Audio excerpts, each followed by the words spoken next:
let's talk about the data just a little bit. I want to ask you to talk about the Sorafenib trial, the phase 3 trial, then Eric, maybe talk about the Lenvatinib trial, because we're now sort of getting down into the weeds about these trials. So yeah, give me a high-level view of your Sorafenib trial. Right. So the way the decision trial was structured, it was the first phase 3 trial that went forward, and it was based on phase 2 data that was done at our center and others that showed that there's activity.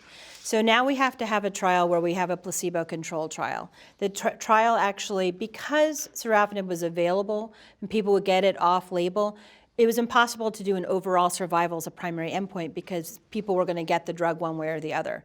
So we actually included in the trial that patients were randomized to placebo or Sorafenib. They were allowed to cross over at the time of progression. So virtually all patients eventually got Sorafenib. And then the primary endpoint was progression-free survival. There's been pretty good data to say that progression-free survival can be a surrogate. Now, there have been a few cases historically where the FDA, that's not been true, and so there was a concern about that. But I would say in the TKIs, it looks like PFS is a good predictor for overall survival. That said, we can't prove it in a study that has crossover. So then patients were using these criteria of progression within 14 months, resist criteria disease. So they have to have at minimum a 1 centimeter nodule, which I agree is a very low tumor burden. But a lot of patients had more than that, of course. And then they were treated, and they had to have RAI refractory based on, they had either no uptake, as Naifa said, or they had uptake and grew anyway. Or they had just had multiple rounds, and now they were over 600 millicuries, and we know the data says that no one's going to be cured virtually after 600 millicuries. Now, again, that doesn't mean that there isn't the rare cancer patient who might have a reason because they got such long periods that you would go past 600. But these are sort of, I'd say, strong guidelines, could be exceptions, right? Yeah. So you take those patients, and then they were studied for progression-free survival with a central review. The scans were done every 2 months, and basically what the data showed is on the placebo arm, without any intervention, 2 things we know. 1, they progressed within 5.8 months. That was extended to 10.8 months with the use of Sorafenib. But of interest, if you look at the data, those placebo patients were not asymptomatic. Over 30% of them developed symptoms while they were on. So again, all of the pre-thinking in the world saying, oh, this is an asymptomatic patient, they're going to be fine, remembering that 30% of those patients are going to develop symptoms. So again, I'd say that speaks to the criteria being very good to pick patients who will be the people who are bad actors.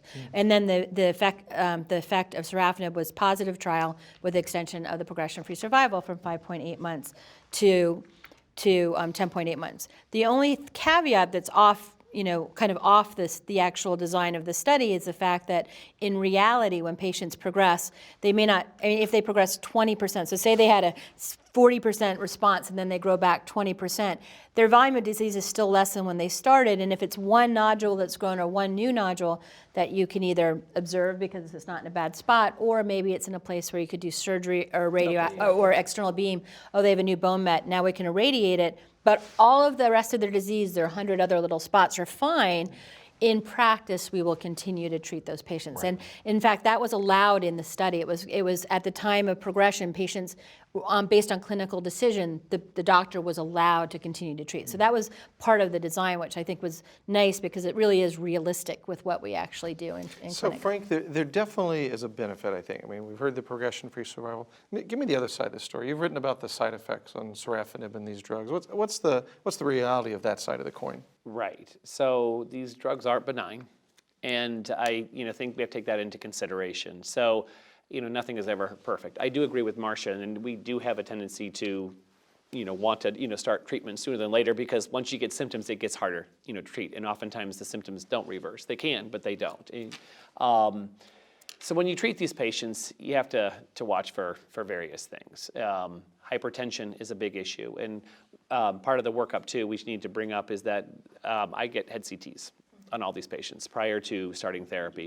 In the Lenvatinib study in particular, there were bleeding events, and I know Eric, you and I have had a discussion about this in the past, so that we need to watch that as well and then radiate them prior to that.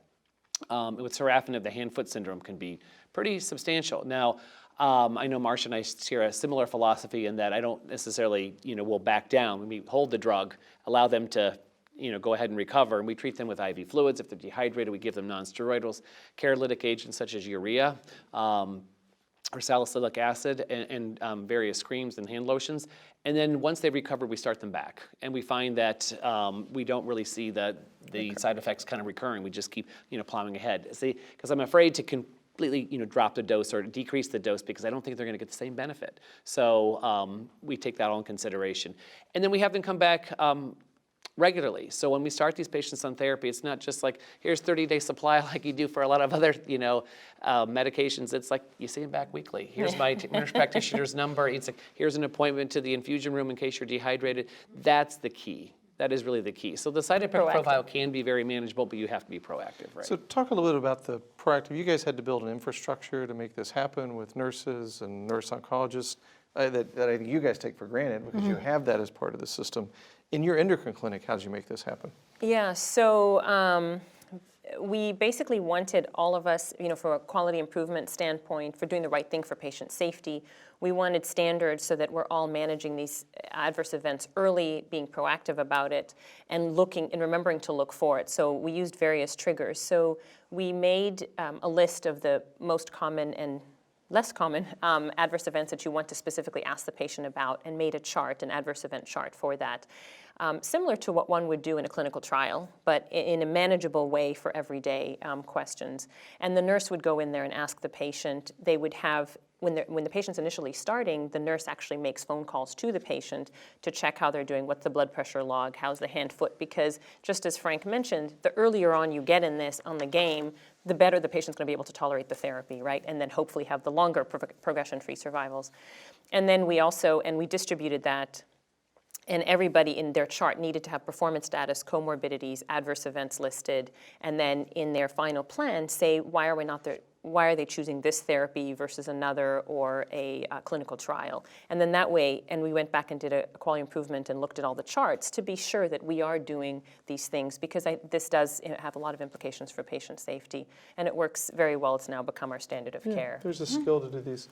But can I mention Sure. two other things I just want to add to what Marcia and Frank said so eloquently was, it's very easy to figure out the patients. There's a beautiful chart that you always include in a lot of your lectures where on the y-axis is mortality and on the x-axis is time.